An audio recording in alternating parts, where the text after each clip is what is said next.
What's up, YouTube? So in this one we will be talking about functions. We already know that every program must have a function called the main function. And previously we've been using this function for all our code. We've been writing everything inside the main function. And as we program more and more, our programs would become longer and larger. And having everything there would make our code a bit harder to manage. So functions allow us to split our program into smaller modular chunks which can be reused and tested easily. You could think of it as a way also to organize your code. So in order to define a function, we would follow this form here. So we would start out with a return type, and this return type can be any C++ data type, whether custom user defined or a primary data type such as void or int. So then we would follow that with the identifier of the function, which is mainly the name of the function, and afterwards we would optionally have some arguments here, and then we would open curly braces, and inside these curly braces we would have our statements. Okay, so let's start by defining some function here. So I'll just define a void function because I don't plan to initially return any value. We'll get back to returns in a few, and I will call it my func, and I will not pass it any arguments now. And inside my function I would like to print hello world, for example, and let's set a backslash. And in order to call my function, to use my function inside the main, we would have to call the function as such. Okay, so if I run my program, you can see here that it prints hello world. You can have multiple calls of the same function, and you can see here that it's called 4 times because I've called it 4 times. Note that any change in the function will be reflected to all calls of that function.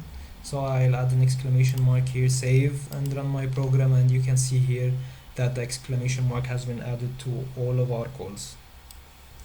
So now let's say, for example, I have some kind of integer x inside my main function, and I would like to print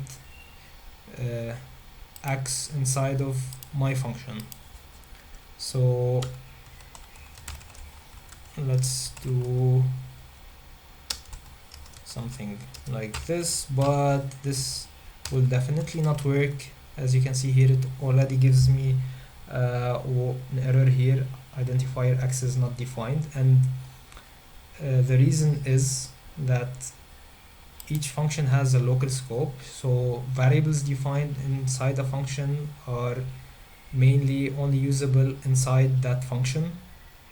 So x defined here is not defined inside here, and I can define a different x with a different value, and that wouldn't cause any problems. So let's run our program here, and you can see here that x is actually 10, the one defined inside my function. But how can we send the value from the main function to my func? We would use the input arguments here. So I'll define an int a, and I will print a here. So we have to now, inside the main function, send the value of x to our function. So this can be done easily by typing x inside as an argument. So you can see here that now our value here is printed inside our function. So you can change the value to whatever value you want, and you can see here it's changing accordingly. So what's happening mainly here is we're creating a new variable called int a, and we're setting its value to the value of x, which is sent here. You can have any value inside here, so let's say 45, and you can see here that it would print out 45. So let's revert back to x, and what I would like to do is, because this is a common beginner mistake, so let's say I would like to change, I just changed here to x, and you can see here that the values, the output's the same, and let's say I would like to set the value of x to 0. Okay, and let's print out x here. So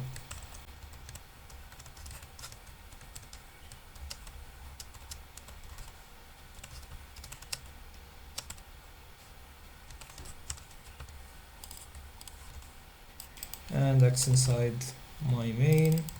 Let's print it before the function and after the function. Before call and x after call. And let's run our function, and you can see here, okay, we initialized x before the call, it was 23, and then we do a hello world, we print out the value of x, we set x to 0, then we can see here that the value of x changed to 0. Then we exit our function because the function is done, we continue in our main, and you can see here that after the call the value is actually still 23, so our value didn't change. And here we can have a different name and it won't matter because, as we said, they have local scope. In order to actually modify the value of x, one way to do that is to actually return the value to the caller function. So this called function can return a value to the called function. In order to do that, we would have to change the return type because it's a void now, and with void we can't return anything. So I'll just define it as an int, and now I will return my value of 0, and I will run the program. And as you can see here, still the value hasn't changed, and the reason is that we still haven't updated the value of x. So to do so, you would set x equal to myfunc equal myfunc of x, and then if we run it, you can see here that the value of x changed, and you can actually define a new integer x2, for example, and let's print x2 here, and x2,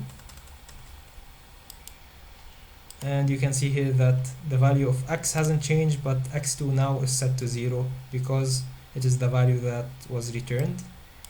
And you can see here, for example, I just set to a here, and I'll change the value of a to 100, and now you can see that x2 becomes 100.